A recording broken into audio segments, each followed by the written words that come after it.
Speaker.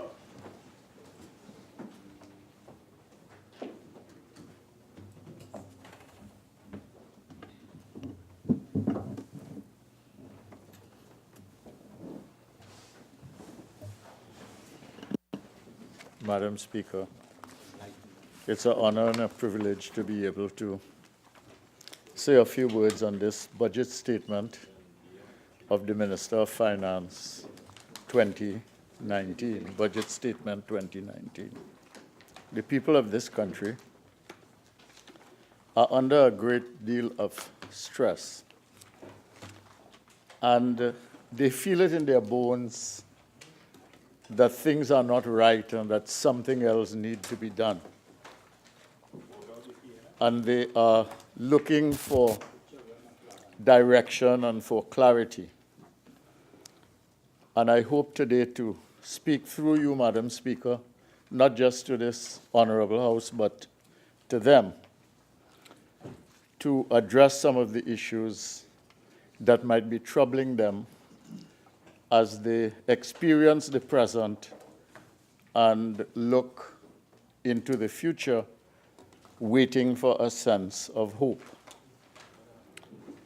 I want to start by acknowledging the tremendous contribution of our political leader and leader of the opposition, Mrs. Kamala Persad-Bissessel.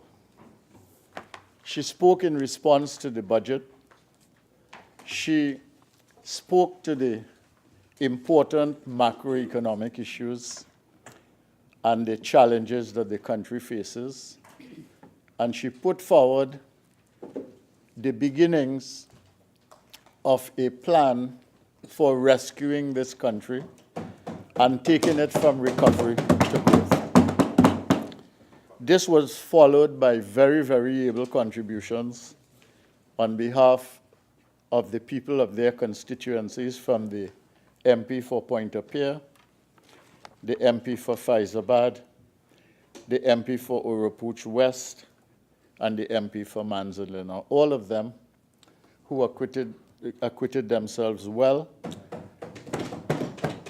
represented their constituencies well, and put forward not just arguments and criticisms, but contributions to the country that could make their way in the realm of policy. And this morning, we heard the response to the Minister of Health and the member for St. Joseph from the member for Caroni East. And I must say it was as if the member for Caroni East had taken out his baseball bat.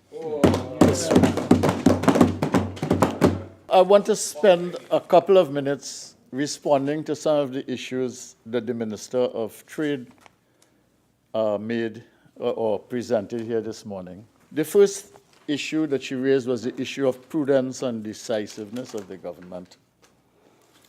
And this is a claim also made by the Minister of Finance. I just want to remind the Minister that Moody's ranked us as Baa2 in September 2015.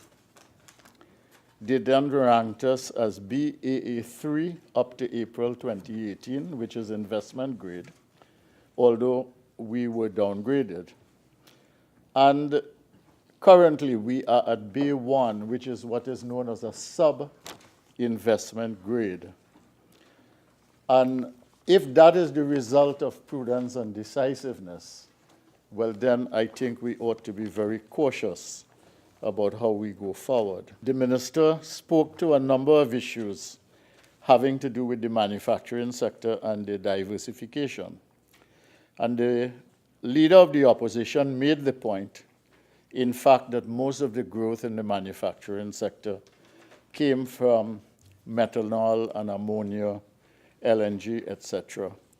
Basically gas-based derivatives that contributed to manufacture growth that are really located in the energy sector. I won't quarrel about that. She touted the 7.3% growth, and she said that the other sectors were also growing. and she used the review of the economy in order to make her case. I want to say that the IMF and the central bank, in their documents, indicate significant declines in most sectors of the economy. And the calculation of these figures is something that I find a little troubling. And I want to ask a simple question. If there is all of this growth, 1.9 in the economy and 7.3% in the manufacturing sector, where are the jobs, Madam Speaker? You know, we created 55,000 jobs during the period when we were in government.